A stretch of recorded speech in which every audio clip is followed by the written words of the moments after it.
Assalamualaikum warahmatullahi wabarakatuh. Kami dari kelompok 2 yang beranggotakan Retno Kiyarsi, Fitria Rahmawati, dan Bella Ramadhani akan mempresentasikan mengenai konsolidasi pada anak perusahaan yang dimiliki penuh. Fokus materi pembahasan kita pada kali ini adalah penyusunan laporan posisi keuangan konsolidasian sesaat setelah akuisisi kepemilikan, konsolidasi sesaat setelah akuisisi 100% kepemilikan dibeli pada nilai buku, konsolidasi setelah akuisisi kepemilikan 100% dan diakuisisi lebih besar dari nilai buku, dan yang terakhir, utang dan piutang antar perusahaan. Yang akan kita bahas pada penyusunan laporan posisi keuangan konsolidasian sesaat setelah akuisisi kepemilikan di antara lain laba bersih konsolidasi, saldo laba konsolidasi, dan format kertas kerja. Laba bersih konsolidasi merupakan pendapatan induk perusahaan dari operasi pribadi, tidak termasuk investasi yang datang dari anak perusahaan konsolidasian, ditambah pendapatan bersih dari setiap anak perusahaan konsolidasian yang disesuaikan dengan selisih yang dihapus. Ketika anak perusahaan dimiliki seluruhnya oleh induk perusahaan, semua laba induk perusahaan dan anak perusahaannya menjadi hak pemegang saham induk perusahaan. Jika satu atau lebih anak perusahaan konsolidasi tidak dimiliki sepenuhnya, porsi dari laba bersih konsolidasi diakui oleh kepentingan non-pengendali. Saldo laba konsolidasi merupakan bagian dari laba yang tidak didistribusikan oleh perusahaan yang dikonsolidasi yang dimiliki oleh pemegang saham induk perusahaan. Laba konsolidasi pada akhir periode sama dengan saldo laba konsolidasian awal ditambah laba bersih konsolidasi yang disebabkan oleh kepentingan non-pengendali dikurangi dividen yang diumumkan oleh induk perusahaan. Menghitung saldo laba konsolidasi dihitung dengan menambahkan secara bersama-sama saldo laba induk perusahaan dari hasil operasinya sendiri dan bagian induk perusahaan atas laba bersih tiap anak perusahaan sejak tanggal akuisisi disesuaikan dengan penghapus bukuan selisih dan penurunan nilai goodwill. Pendekatan yang digunakan menghitung saldo laba induk perusahaan ketika induk perusahaan menggunakan metode ekuitas. Saldo laba tiap anak perusahaan dieliminasi ketika anak perusahaan tersebut dikonsolidasi. Hal ini karena pertama, saldo laba tidak dapat dibeli, yang kedua, bagian laba induk perusahaan sejak diakuisisi sudah termasuk di dalam saldo laba induk perusahaan, dan yang terakhir, bagian kepentingan non-pengendali atas saldo laba anak perusahaan tidak dimasukkan ke dalam saldo laba konsolidasi. Ilustrasi perhitungan saldo laba konsolidasi. Dalam kasus sederhana, diasumsikan bahwa saldo laba PT Idaman pada Januari 2021 adalah sebesar 400 juta dan PT Amanah sebesar 250 juta. Selama tahun 2021, PT Amanah melaporkan laba bersih sebesar 25 juta dan mengumumkan dividen sebesar 10 juta. PT Idaman melaporkan laba operasi tersendiri, yakni 100 juta ditambah laba dari 100% kepemilikan PT Amanah menggunakan metode ekuitas sebesar 25 juta. PT Idaman mengumumkan dividen sebesar 30 juta. Berdasarkan informasi tersebut, saldo laba PT Idaman dan PT Amanah per 31 Desember 2021 dihitung sebagai berikut. Saldo laba konsolidasi dihitung pertama dengan menentukan saldo laba induk yang berasal dari hasil operasinya sendiri. Perhitungan ini menghapus sebesar 25 juta laba anak perusahaan yang diakui induk perusahaan sejak akuisisi dari saldo laba induk perusahaan, sehingga menyisakan 470 juta saldo laba dari hasil operasi induk perusahaan itu sendiri. Bagian induk perusahaan atas laba bersih anak perusahaan sebesar 100% sejak tanggal akuisisi kemudian ditambah ke nilai ini, menghasilkan saldo laba konsolidasi sebesar 495 juta. Nilai ini sama dengan saldo laba induk yang menggunakan metode ekuitas. Ini adalah contoh format kertas kerja yang terdiri dari 3 bagian. Bagian pertama adalah laporan laba rugi, bagian kedua adalah laporan saldo laba, dan bagian ketiga berisi tentang laporan posisi keuangan. Selanjutnya, kita akan membahas mengenai konsolidasi sesaat setelah akuisisi. 100% kepemilikan dibeli pada nilai buku. Ada 3 sub yang akan dibahas. Yang pertama adalah tahun awal kepemilikan, yang kedua tahun kedua kepemilikan dan tahun-tahun setelahnya, dan yang terakhir laba bersih dan saldo laba konsolidasi. Sebagaimana penyusunan laporan posisi keuangan konsolidasian, proses konsolidasi dimulai dengan data yang dicatat pada pembukuan masing-masing perusahaan yang dikonsolidasi. Saldo akun yang diperoleh dari pembukuan masing-masing perusahaan diletakkan dalam kertas kerja 3 bagian. Lalu dibuat ayat jurnal untuk mengeliminasi pengaruh kepemilikan dan transaksi antar perusahaan. Untuk melihat proses konsolidasi sesaat setelah akuisisi, asumsikan bahwa pada tanggal 1 Januari 2001, PT Induk membeli semua saham biasa PT Anak pada nilai buku yang mendasarinya sebesar Rp300 juta. Pada saat itu, PT Anak mempunyai saham biasa beredar sebesar Rp200 juta dan saldo laba sebesar Rp100 juta. Situasi kepemilikan yang dihasilkan adalah sebagai berikut, yaitu ada biaya perolehan investasi sebesar Rp300 juta, lalu nilai buku yang terdiri dari saham biasa PT Anak sebesar Rp200 juta, ada saldo laba PT Anak yaitu Rp100 juta. Totalnya bagian PT Induk yaitu Rp300 juta, kemudian diselisihkan. Nah, hasilnya 0. Selisih nilai buku dan harga perolehan adalah 0. Selanjutnya, kita akan memasuki tahun awal kepemilikan.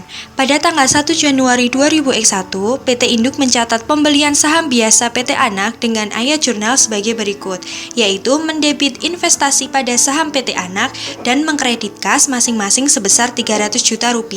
Selama tahun 2001, PT Induk mencatat laba operasi sebesar Rp140 juta, tidak termasuk pendapatan dari investasi pada PT Anak, dan mengumumkan dividen sebesar Rp60 juta. PT Anak melaporkan laba bersih sebesar Rp50 juta dan mengumumkan dividen sebesar Rp30 juta. Kemudian, ayat jurnal induk perusahaan untuk mencatat pendapatan dan dividen dari PT Anak menggunakan metode ekuitas adalah sebagai berikut. Yang pertama, kita akan mencatat jurnal dividen dari PT Anak, yaitu dengan mendebit kas dan mengkredit investasi pada saham PT Anak masing-masing sebesar Rp30 juta. Kemudian kita mencatat pendapatan dengan metode ekuitasnya, yaitu dengan mendebit investasi pada saham PT Anak dan mengkredit pendapatan dari anak perusahaan masing-masing sebesar Rp50 juta. Kemudian adalah kertas kerja konsolidasi tahun awal kepemilikan. Setelah semua ayat jurnal, termasuk ayat jurnal penyesuaian, dibuat dalam pembukuan PT Induk dan PT Anak, kertas kerja konsolidasi dipersiapkan. Saldo akun disesuaikan dari pembukuan PT Induk dan PT Anak diletakkan dalam 2 kolom pertama di kertas kerja. Kemudian, seluruh saldo yang mencerminkan transaksi atau kepemilikan antar perusahaan dieliminasi dalam proses konsolidasi. Ayat jurnal eliminasi yang pertama adalah menghilangkan atau menghapus pendapatan investasi yang terdapat dalam laporan laba rugi induk perusahaan dan bagian induk perusahaan atas dividen yang diumumkan oleh anak perusahaan selama periode tersebut. Ayat jurnalnya adalah mendebit pendapatan dari anak perusahaan sebesar Rp50 juta, kemudian mengkredit dividen yang diumumkan sebesar Rp30 juta, dan mengkredit investasi pada saham PT Anak sebesar Rp20 juta. Ayat jurnal eliminasi yang kedua adalah menghilangkan klaim kepemilikan antar perusahaan dan akun ekuitas pemegang saham dari anak perusahaan pada awal periode, yaitu dengan jurnalnya mendebit saham biasa PT Anak Rp200 juta, mendebit saldo laba 1 Januari sebesar Rp100 juta, dan mengkredit investasi pada saham PT Anak sebesar Rp300 juta. Nah, selanjutnya adalah figur 4 strip 11. Tanggal 31 Desember 2001, kertas kerja metode ekuitas untuk laporan keuangan konsolidasian tahun awal kepemilikan akuisisi 100% pada nilai buku. Bisa teman-teman lihat di halaman 151, dapat dilihat ya. Kertas kerja metode ekuitas ini untuk laporan keuangan konsolidasian ini ada 3 bagian. Ada bagian atas sendiri itu laporan laba rugi, yang tengah laporan saldo laba, dan yang paling akhir laporan posisi keuangan. Nah, 2 ayat jurnal eliminasi tadi Yang sudah saya terangkan itu dimasukkan ke dalam kertas kerja metode ekuitas ini. Kemudian di paling pojok kanan ada laporan keuangan konsolidasian. Nah, 3 bagian laporan ini itu saling berkaitan. Jadi pada bagian laporan laba rugi atas sendiri itu kan ketemu laba bersih sebesar 190 juta rupiah ya. Nah, 190 juta rupiah ini akan dipakai pada bagian saldo laba untuk mengetahui saldo laba 31 Desember yaitu 430 juta rupiah. Nah, 430 juta rupiah ini akan dimasukkan ke dalam laporan. Selanjutnya adalah hubungan dalam kertas kerja. Beberapa hal khusus yang harus diperhatikan sehubungan dengan kertas kerja keseluruhan adalah sebagai berikut. Yang pertama, masing-masing dari 2 bagian pertama kertas kerja masuk ke dalam bagian di bawahnya dengan urutan yang logis. Sebagai bagian dari siklus akuntansi normal, laba bersih ditutup ke saldo laba dan saldo laba dicerminkan dalam laporan posisi keuangan. Begitu pula dalam kertas kerja konsolidasi, laba bersih dicatat dalam bagian laporan saldo laba pada kertas kerja dan saldo laba akhir dicatat dalam bagian laporan posisi keuangan pada kertas kerja.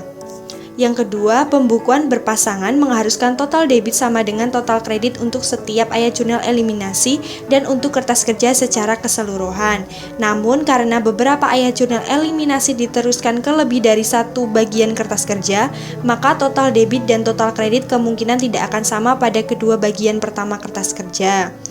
Total debit dan kredit pada bagian laporan posisi keuangan paling bawah akan sama karena saldo kumulatif dari kedua bagian di atasnya dicatat ke bagian laporan posisi keuangan. Yang ketiga, dalam kertas kerja bagian laporan posisi keuangan, total saldo debit harus sama dengan total kredit untuk tiap perusahaan dan untuk entitas konsolidasi. Yang keempat, apabila satu induk perusahaan menggunakan metode ekuitas untuk akuntansi investasinya, yang kedua tidak terdapat laba sebelum terrealisasi dari transaksi antar perusahaan, dan yang ketiga tidak terjadi penurunan nilai goodwill, laba bersih konsolidasi harus sama dengan laba bersih induk perusahaan dan saldo laba konsolidasi harus sama dengan saldo laba induk perusahaan. Yang terakhir, prosedur klerikal lain juga terdapat dalam kertas kerja. Jumlah yang terdapat dalam baris paling bawah dari bagian laporan laba rugi pada saat dijumlahkan mendatar harus sama dengan angka yang dilaporkan sebagai laba bersih konsolidasi. Begitu pula dengan baris terakhir di bagian laporan saldo laba pada saat dijumlahkan mendatar harus sama dengan saldo laba konsolidasi. Tahun kedua kepemilikan dan tahun-tahun setelahnya. Prosedur konsolidasi yang digunakan pada akhir tahun kedua dan periode-periode setelahnya pada dasarnya sama dengan prosedur yang digunakan pada akhir tahun pertama. Data saldo yang disesuaikan dari masing-masing perusahaan digunakan sebagai titik awal setiap kali penyusunan laporan keuangan konsolidasian, karena tidak ada pembukuan terpisah untuk entitas konsolidasi. Ayat jurnal induk perusahaan. Konsolidasi 2 tahun setelah akuisisi diilustrasikan dengan contoh berkelanjutan dari PT Induk dan PT Anak berdasarkan data pada figur 4/11 di halaman 151. Laba PT Induk dari operasi terpisahnya untuk tahun 2000X2 sebesar 160 juta rupiah dan membayar dividen sebesar 60 juta rupiah. PT Anak melaporkan laba bersih sebesar 75 juta rupiah di tahun 2000X2 dan membayar dividen sebesar 40 juta rupiah. Ayat jurnal metode ekuitas yang dicatat oleh PT Induk pada tahun 2000X2 adalah sebagai berikut. Yang pertama adalah mencatat dividen dari PT Anak, yaitu dengan mendebit kas dan mengkredit investasi pada saham PT Anak masing-masing sebesar 40 juta rupiah. Yang kedua, mencatat pendapatan dengan metode ekuitas, yaitu dengan mendebit investasi pada saham PT Anak dan mengkredit pendapatan dari anak perusahaan masing-masing sebesar 75 juta rupiah. Dengan ayat jurnal tersebut, saldo akun investasi yang dilaporkan PT Induk meningkat dari 320 juta rupiah pada tanggal 1 Januari 2000X2 menjadi 355 juta rupiah pada tanggal 31 Desember 2000X2 dan laba bersih PT Induk dilaporkan sebesar 235 juta rupiah dari 160 juta rupiah ditambah dengan 75 juta rupiah. Kemudian adalah kertas kerja konsolidasi tahun kedua setelah kombinasi bisnis. Di sini kita akan mencatat ayat jurnal untuk mengeliminasi pendapatan dari anak perusahaan, yaitu dengan mendebit pendapatan dari anak perusahaan sebesar 75 juta rupiah, kemudian mengkredit dividen yang diumumkan sebesar 40 juta rupiah, dan mengkredit investasi pada saham PT Anak sebesar 35 juta rupiah. Kemudian adalah mencatat ayah jurnal untuk mengeliminasi saldo investasi awal, yaitu dengan mendebit saham biasa PT Anak yaitu sebesar 200 juta rupiah, kemudian mendebit saldo laba 1 Januari sebesar 120 juta rupiah, dan mengkredit investasi pada saham PT Anak sebesar 320 juta rupiah. Nah, berikut ini adalah contoh kertas kerja metode ekuitas untuk laporan keuangan konsolidasian tahun kedua setelah kombinasi bisnis 100% akuisisi pada nilai buku. Dapat dilihat di figur 4-12 yang ada di halaman 155. Kemudian laba bersih dan saldo laba konsolidasi. Kita akan membahas yang pertama adalah laba bersih. Dalam kertas kerja yang diilustrasikan di figur 4-11 dan 4-12, laba bersih konsolidasi untuk tahun 2000X1 dan 2000X2 tampak sebagai angka terakhir dalam bagian laporan laba rugi pada kertas kerja di kolom konsolidasi sisi paling kanan. Angka tersebut dapat dihitung sebagai berikut. Dapat diketahui ya, laba bersih konsolidasi untuk tahun 2000X1 adalah sebesar 190 juta rupiah dan untuk laba bersih konsolidasi di tahun 2000X2 sebesar 235 juta rupiah. Yang kedua ada saldo laba konsolidasi. Nah, ini juga dapat dilihat pada figur 4-11 dan 4-12. Saldo laba konsolidasi adalah nilai terakhir yang muncul dalam bagian saldo laba pada kertas kerja di kolom konsolidasi. Saldo laba konsolidasi sama dengan saldo laba awal konsolidasi ditambah laba bersih konsolidasi dikurangi dividen yang diumumkan atas saham biasa induk perusahaan. Perhitungannya dapat dilihat sendiri. Untuk saldo laba konsolidasi di tahun 2000X1 totalnya adalah 430 juta rupiah dan untuk saldo laba konsolidasi di tahun 2000X2 adalah 605 juta rupiah. Kemudian konsolidasi setelah akuisisi, kepemilikan 100% dan diakui sisi lebih besar dari nilai buku. Ada dua sub yang akan dibahas, yaitu tahun awal kombinasi bisnis dan tahun kedua kepemilikan. Dalam banyak kasus, investasi pada perusahaan lain dibeli pada nilai yang melebihi nilai buku saham yang diakuisisi. Selisih laba harga beli dibanding nilai buku aset bersih teridentifikasi, yang dibeli harus dialokasikan ke aset dan liabilitas yang dibeli, termasuk goodwill yang dibeli. Revaluasi harus dibuat di kertas kerja konsolidasi setiap penyusunan laporan keuangan konsolidasian. Sebagai tambahan, jika revaluasi terkait dengan aset atau liabilitas yang harus disusutkan, diamortisasi atau selain yang dihapus bukukan, ayat jurnal eliminasi yang tepat harus dibuat di kertas kerja konsolidasi untuk mengurangi laba bersih konsolidasi. Nah, di tahun awal kombinasi ini dapat diilustrasikan pembelian kepemilikan di atas nilai buku. Asumsikan PT Induk membeli seluruh saham biasa PT Anak pada 1 Januari 2000X1 sebesar Rp387.500.000. Harga beli terdiri dari kas Rp300 juta dan wesel bayar 60 hari sebesar Rp87.500.000, dibayar saat jatuh tempo selama tahun 2000X1. Pada tanggal kombinasi bisnis, aset dan liabilitas PT Anak tertera di figur 4-2. Nah, situasi ini dapat digambarkan sebagai berikut. Biaya perolehan investasinya ada Rp387.500.000. Nilai bukunya terdiri dari saham biasa PT Anak sebesar Rp200 juta dan saldo laba PT Anaknya Rp100 juta. Total bagian PT Induk adalah Rp300 juta dan selisih antara nilai buku dan harga perolehan sebesar Rp87.500.000. Kita lanjut ke pembahasan selanjutnya. Total nilai buku saham PT Anak pada tanggal kombinasi bisnis sebesar Rp300 juta. Selisih antara total harga beli sebesar Rp387.500.000 dan nilai buku saham yang diperoleh sebesar Rp87.500.000. Pada tanggal kombinasi bisnis, seluruh aset dan liabilitas PT Anak memiliki nilai wajar yang sama dengan nilai buku, kecuali dalam tabel tersebut ada persediaan tanah, bangunan, serta peralatan. Persediaan nilai bukunya ada 60 juta, nilai wajarnya 65 juta, sehingga selisih antara nilai wajar dan nilai buku ada 5 juta. Yang kedua ada tanah, memiliki nilai bukunya ada 40 juta, nilai wajarnya ada 50 juta, sehingga selisih antara nilai wajar dan nilai buku ada 10 juta. Untuk bangunan dan peralatan, nilai bukunya 300 juta, nilai wajarnya 360 juta, sehingga selisih antara nilai wajar dan nilai bukunya ada 60 juta. Untuk total nilai bukunya menjadi 400 juta, nilai wajarnya 475 juta, dan selisih antara nilai wajar dan nilai buku ada 75 juta.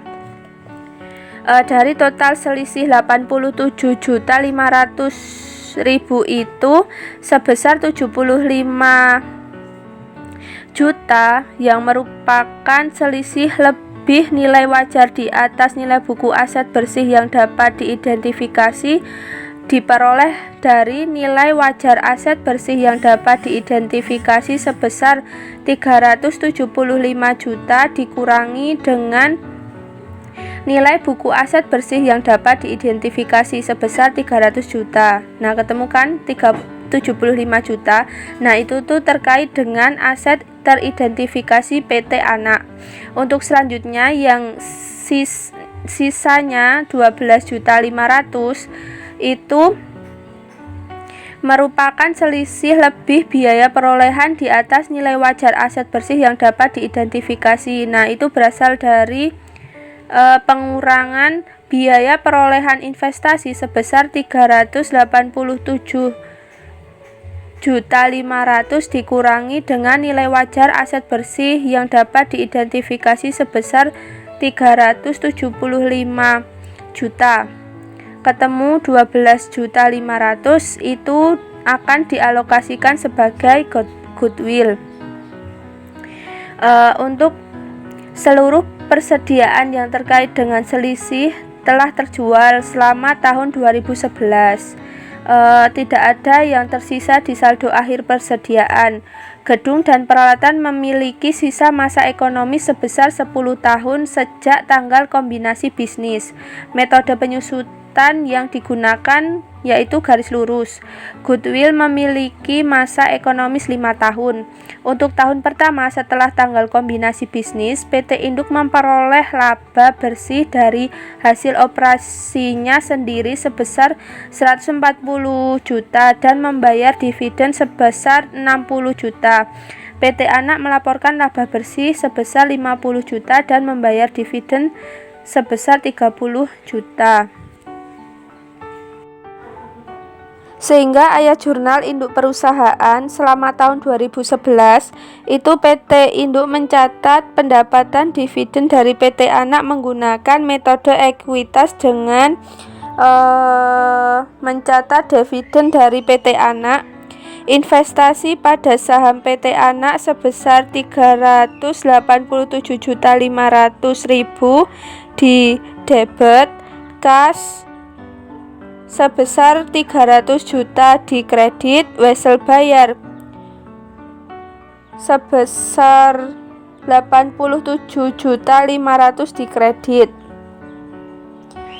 Kemudian kas sebesar 30 juta di debit, investasi pada saham PT Anak di kredit sebesar 30 juta. Itu untuk mencatat dividen dari PT Anak. Itu ada ayat jurnal 24 dan 25. Untuk ayat jurnal 26 itu mencatat pendapatan dengan metode ekuitas. Itu ada investasi pada saham PT Anak di debit sebesar 50 juta dan pendapatan dari anak perusahaan di kredit sebesar 50 juta. Ayat jurnal 25 dan 26 itu sama seperti jika PT Induk memperoleh investasi dari anak perusahaan pada nilai buku. Sebagai tambahan diperlukan juga ayat jurnal tambahan untuk mengakui penghapus bukuan selisih. Nah, untuk selanjutnya, pada pembukuan PT Induk, akun investasi pada saham PT Anak termasuk selisih. Bagian dari selisih sebesar 5 juta terkait dengan persediaan PT Anak yang terjual selama tahun 2011. Karena aset yang di dalamnya terdapat bagian dari selisih tersebut telah terjual pada akhir tahun. Sebagian selisih harus dihapus bukukan dengan mengurangi sejumlah yang tersebut pada ayat jurnal ke-27, di mana ayat jurnalnya itu pendapatan dari anak perusahaan sebesar 5 juta di debit dan investasi pada saham PT Anak 5 juta di kredit. Itu untuk mencatat menyesuaikan laba atas selisih yang terkait pada persediaan yang telah terjual. Nah, untuk selanjutnya ada tambahan 60 juta dari selisih diatribusikan sebagai selisih lebih nilai wajar atas nilai buku bangunan dan peralatan PT Anak. Penggunaan metode ekuitas memerlukan penyesuaian atau matching tambahan biaya dengan pendapatan yang diakui dari investasi, dan ini diselesaikan melalui amortisasi tahunan sebesar 6 juta. Itu berasal dari 60 juta dibagi dengan 10. 10 itu 10 tahun karena masa ekonomisnya 10 tahun. Terus yang disajikan dalam seperti ayat jurnal ke-28, di mana pendapatan dari anak perusahaan sebesar 6 juta di debit dan investasi pada saham PT Anak sebesar 6 juta di kredit untuk mencatat amortisasi selisih yang terkait pada bangunan dan peralatan. Kemudian sebesar 12.500.000 bagian dari selisih atau diferensial itu diatribusikan ke goodwill dengan menggunakan metode ekuitas. Juga disesuaikan pada pembukuan PT Induk, di mana goodwill akan diturunkan dan kerugian penurunan nilai goodwill diakui ketika membuat laporan keuangan konsolidasian. Untuk PSAK 15 menunjukkan bahwa penyesuaian metode ekuitas dibuat untuk menunjukkan penurunan nilai goodwill. Tambahan ayat jurnal dibuat seperti laba dari anak perusahaan di debit sebesar 3 juta dan investasi pada saham PT Anak sebesar 3 juta. Untuk selanjutnya ada kertas kerja konsolidasian tahun kombinasi bisnis, di mana setelah laba anak perusahaan akrual dimasukkan ke dalam pembukuan PT Induk, data daftar saldo yang telah disesuaikan dari perusahaan-perusahaan yang bergabung dimasukkan ke dalam kertas kerja konsolidasi 3 bagian sebagaimana pada figur 4/13 seperti tertera dalam gambar PPT ini. 2. Ayat jurnal pertama pada kertas kerja mengeliminasi laba dan dividen dari anak perusahaan yang dicatat oleh PT Induk dan mengeliminasi akun investasi serta akun ekuitas pemegang saham PT Anak, yaitu ayat jurnalnya E29, di mana pendapatan dari anak perusahaan di debit sebesar 36 juta, dividen yang diumumkan di kredit sebesar 30 juta, investasi pada saham PT Anak di kredit sebesar 6 juta untuk mengeliminasi pendapatan dari anak perusahaan, di mana ayat jurnal E29 ini menghapus pengaruh bersih laba akrual yang dicatat oleh Induk selama tahun 2011 di dalam ayat jurnal 26, 27, 28, dan 29 dan menghapus dividen yang diumumkan oleh anak perusahaan selama periode berjalan, seperti yang dicatat pada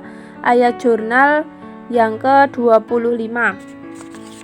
Untuk ayat jurnal selanjutnya yaitu E30, di mana saham biasa PT Anak sebesar 200 juta di debit, saldo laba 1 Januari di debit sebesar 100 juta, selisih di debit sebesar 87.500.000. Investasi pada saham PT Anak sebesar 387.500.000 rupiah di kredit itu untuk mengeliminasi saldo investasi awal, di mana eliminasi kedua ini E30 untuk menghapus saldo ekuitas pemegang saham anak perusahaan dan akun investasi induk perusahaan pada awal periode.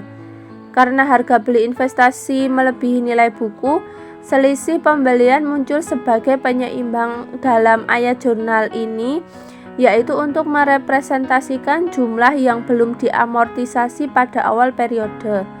Karena kombinasi bisnis terjadi pada hari pertama tahun 2011, jumlah sama dengan jumlah selisih pada tanggal kombinasi bisnis. Maksudnya jumlahnya itu sama dengan jumlah selisih pada tanggal kombinasi bisnis sebesar 87.500.000 rupiah. Seperti sebelumnya, akun selisih merupakan akun sementara atau clearing account di kertas kerja dan dimasukkan di bagian laporan posisi keuangan dalam kertas kerja pada bagian aset paling bawah.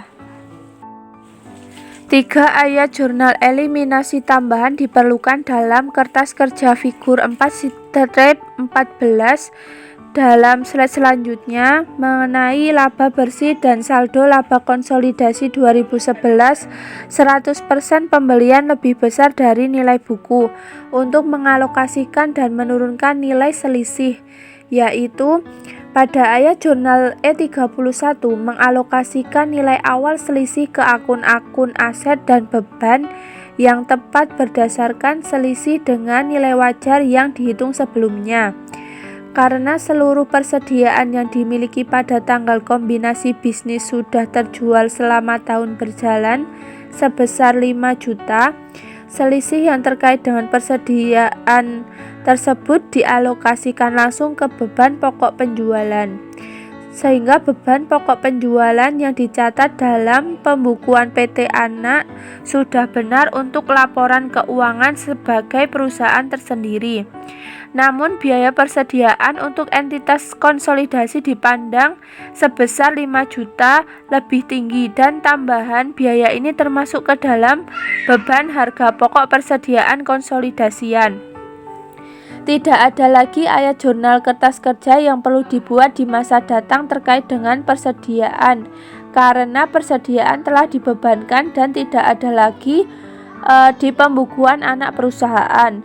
Bagian selisih terkait dengan persediaan tidak lagi tercatat dalam pembukuan PT Induk setelah tahun 2011 karena telah dihapus dari akun investasi melalui ayat jurnal ke-27.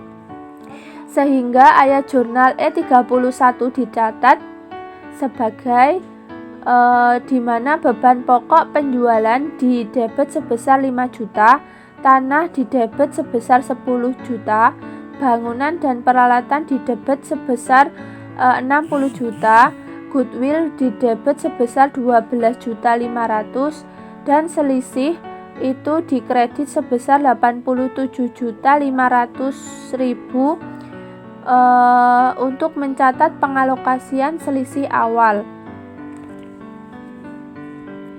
Kemudian selisih yang dialokasikan ke aset yang dapat disusunkan di ayat jurnal E31 harus dibebankan sebagai beban penyusutan selama sisa masa manfaat aset tersebut. Dari sudut pandang konsolidasi, tambahan pembayaran induk adalah bagian dari total biaya aset yang dapat disusutkan.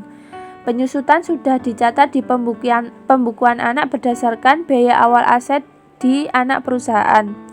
Penyusutan atas tambahan biaya dari sudut pandang entitas konsolidasi pada saat aset tersebut dimasukkan dalam kertas kerja konsolidasian melalui ayat jurnal E32, di mana beban penyusutan didebet sebesar 6 juta, akumulasi penyusutan didebet sebesar 6 juta, di mana angka 6 juta tersebut diperoleh dari 60 juta pembayaran dividen dibagi dengan 10 tahun. 10 tahun itu tadi masa ekonomisnya. Kemudian selisih antara total harga beli yang dibayar PT Induk sebesar 387.500.000 dan nilai wajar aset bersih yang teridentifikasi sebesar 375 juta itu diasumsikan sebagai pembayaran atas kelebihan untuk menghasilkan laba bagi PT Anak. Selisih ini dimasukkan dalam kertas kerja di figur 4/14 dengan ayat jurnal E31 sebagai goodwill sebesar 12.500.000.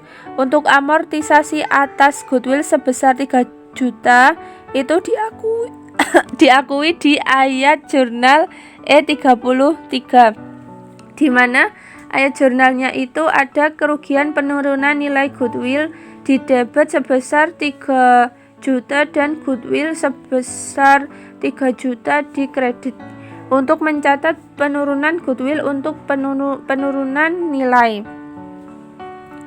Sehingga perbedaan harus dibuat antara ayat jurnal yang dicatat di dalam pembukuan induk berdasarkan metode pelaporan ekuitas dan ayat jurnal eliminasi yang diperlukan di kertas kerja untuk menyusun laporan keuangan konsolidasian. Ayat jurnal eliminasi yang mencatat beban penyusutan dan amortisasi di kertas kerja tetap dibutuhkan walaupun PT Induk mengamortisasi selisih pembelian di pembukuannya pada akhir tahun 2011 melalui ayat jurnal 27 dan 28.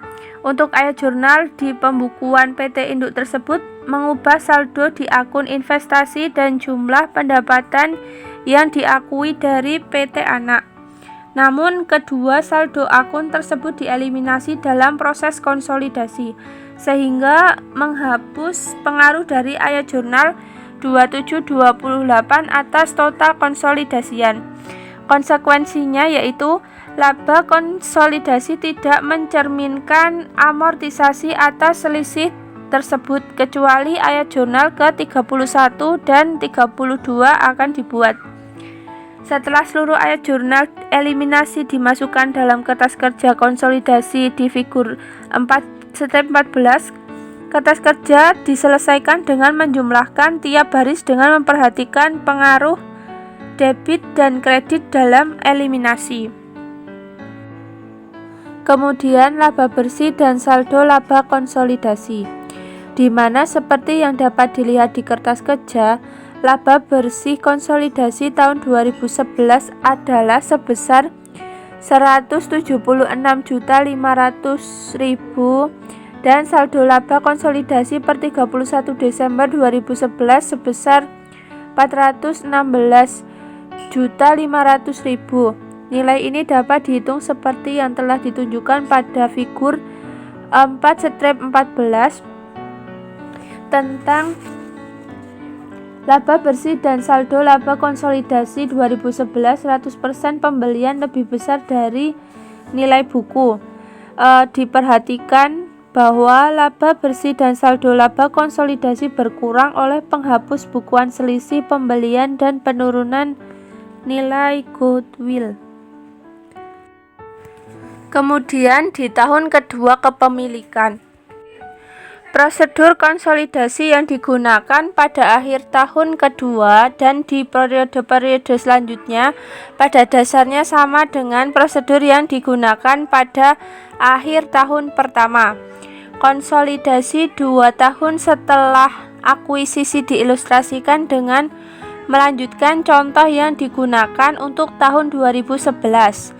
Selama tahun 2012, PT Induk memperoleh laba dari hasil operasinya sendiri sebesar 160 juta dan membayar dividen sebesar 60 juta. PT Anak melaporkan laba bersih sebesar 75 juta dan membayar dividen sebesar 40 juta. Kemudian ayat jurnal induk perusahaan, di mana PT Induk mencatat ayat jurnal di pembukuan terpisah selama tahun 2012. Ayat jurnal ke-34 untuk mencatat dividen dari PT Anak, di mana kas didebet sebesar 40 juta pada investasi saham PT Anak sebesar 40 juta di kredit. Kemudian ayat jurnal ke-35, di mana untuk mencatat pendapatan metode ekuitas.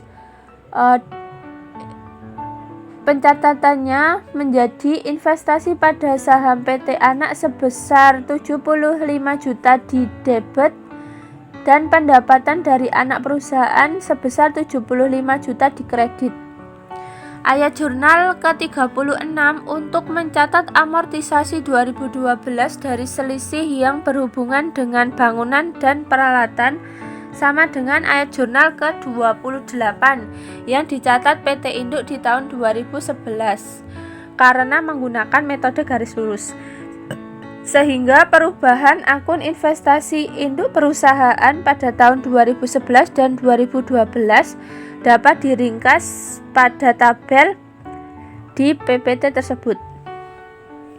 Saldo pada tahun awal sebesar di tahun 2011 sebesar 387.500.000 rupiah. Kemudian di tahun 2012 sebesar 396.500.000 rupiah.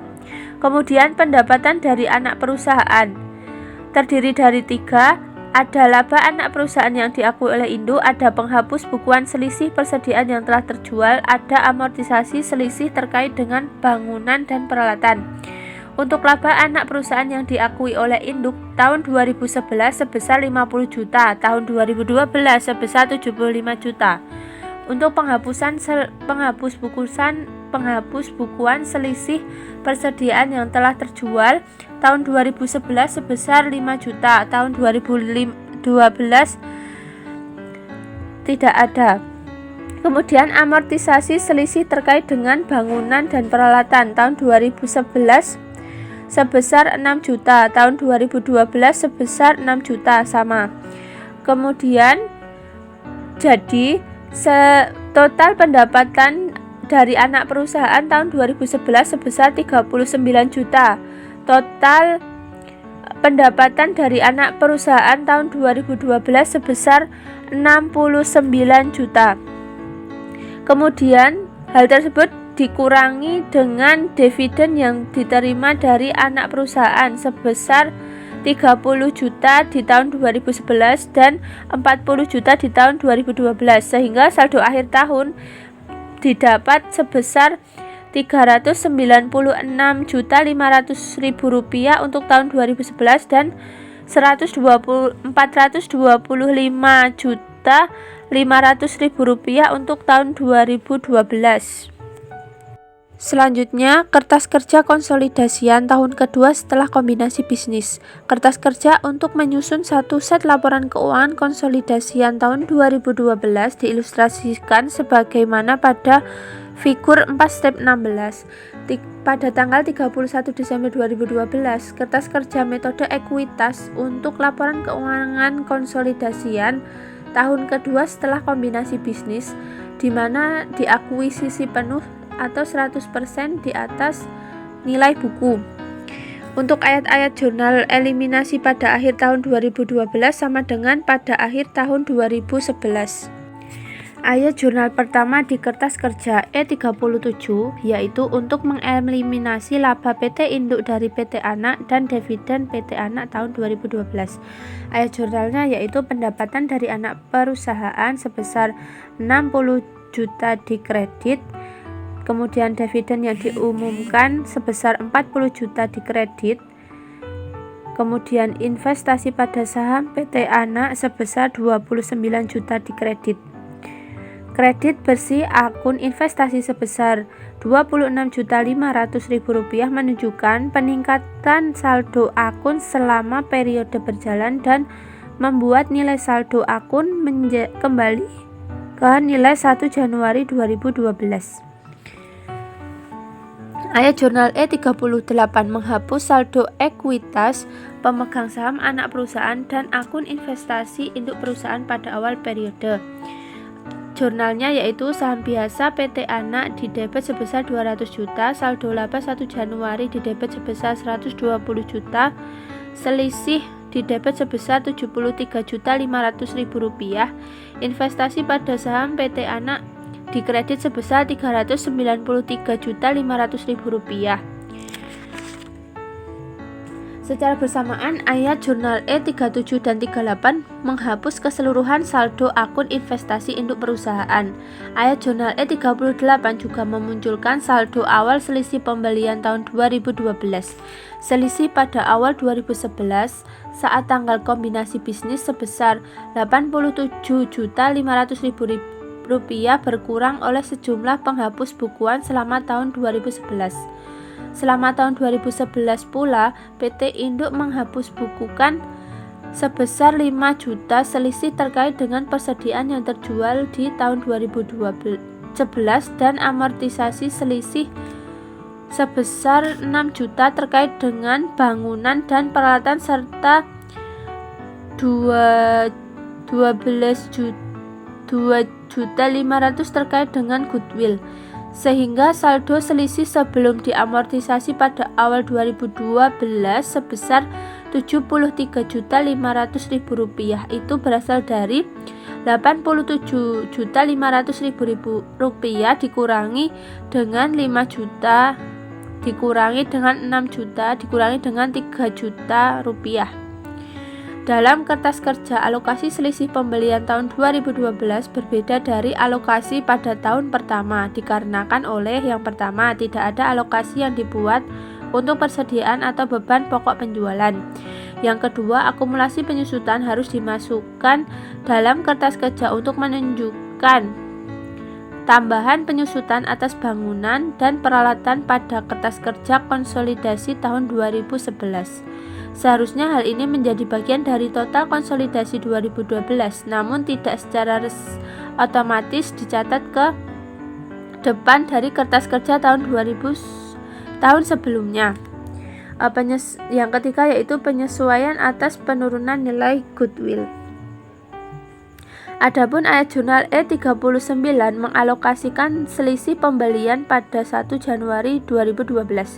Ayat jurnalnya yaitu tanah di debit sebesar 10 juta, bangunan dan peralatan di debit sebesar 60 juta, dan goodwill di debit sebesar 10 juta. Selisihnya yaitu sebesar Rp73.500.000 di kredit dan akumulasi penyusutan sebesar 6 juta rupiah. Karena tiap tahun kertas kerja dibuat dari data neraca saldo yang dilaporkan masing-masing perusahaan terpisah, bukan dari kertas kerja tahun sebelumnya sebesar 6 juta rupiah. Tambahan akumulasi penyusutan yang dimasukkan dalam kertas kerja pada akhir tahun 2011 tidak secara otomatis tercatat ke kertas kerja 2012, sehingga ayat jurnal kertas kerja untuk mengalokasikan selisih tiap waktu harus ditambahkan dengan tambahan akumulasi penyusutan seluruh tahun sebelumnya atau nilai selisih yang dialokasikan ke aset yang dapat disusutkan. Kemudian Penyusutan tahun 2012 sebagai bagian dari selisih yang dialokasikan ke bangunan dan gedung terlihat pada ayat jurnal E40. E40 ayat jurnalnya yaitu beban penyusutan di debit sebesar 6 juta dan akumulasi penyusutan di kredit sebesar 6 juta. 6 juta berasal dari 60 juta pembayaran dividen dibagi dengan masa ekonomisnya itu 10 tahun. Sehingga jumlah tambahan beban penyusutan tiap periode sama dari tahun ke tahun, kecuali yang pertama karena ada metode penyusutan yang digunakan selain garis lurus, beberapa aset yang mendasari dijual, atau yang ketiga ada beberapa aset telah disusutkan penuh.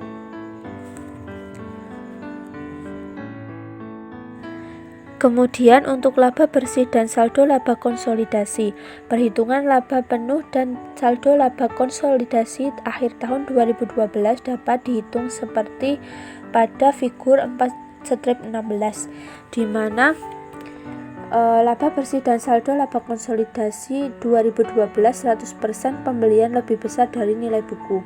Laba bersih konsolidasian tahun 2012 itu terdiri dari laba operasi terpisah PT Induk sebesar 160 juta rupiah, laba bersih PT Anak sebesar 75 juta rupiah, amortisasi selisih terkait dengan bangunan dan peralatan tahun 2012 sebesar 6 juta rupiah, sehingga total dari laba bersih konsolidasi tahun 2012 sebesar 226.500.000 rupiah.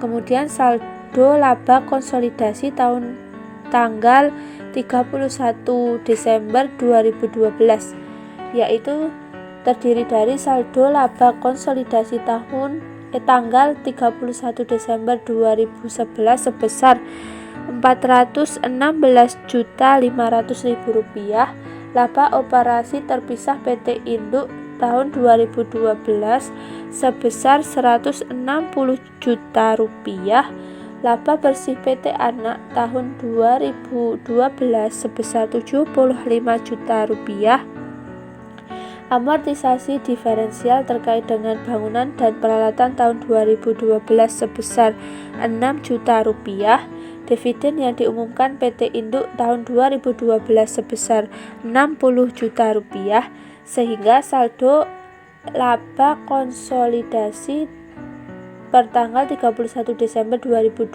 sebesar 585 juta rupiah. Selanjutnya, utang dan piutang antar perusahaan. Seluruh bentuk utang piutang antar perusahaan perlu dieliminasi ketika menyiapkan laporan keuangan konsolidasi. Dari sudut pandang entitas tunggal, suatu perusahaan tidak dapat berutang pada dirinya sendiri. Jika suatu perusahaan berutang kepada afiliasi sebesar 1 juta, perusahaan yang satu mencatat piutang 1 juta di pembukuannya yang terpisah, dan yang lainnya memiliki utang dengan nilai yang sama. Ketika laporan keuangan konsolidasi disiapkan, ayat jurnal eliminasi dapat ditulis menjadi utang dagang sebesar 1 juta di debit dan piutang dagang sebesar 1 juta di kredit. Jika ayat jurnal eliminasi tidak dibuat, kedua aset dan liabilitas konsolidasi kelebihan dicatat dengan jumlah yang sama. Jika terdapat bunga di utang atau piutang antar perusahaan, seluruh akun yang terkait dengan klaim antar perusahaan harus dieliminasi dalam menyiapkan laporan keuangan konsolidasian, termasuk utang, piutang, pendapatan bunga, beban bunga, dan beban akrual atas klaim antar perusahaan. Jika seluruh klaim tersebut dapat dihapus, maka akan dapat menimbulkan distorsi dalam saldo konsolidasi. Hasilnya besaran utang dari gabungan kedua entitas tampak lebih besar dari yang seharusnya. Rasio modal kerja menjadi tidak benar dan perbandingan lainnya dapat terdistorsi. Sekian presentasi dari kelompok kami. Kurang lebihnya kami mohon maaf. Kami akhiri, wabillahi taufiq wal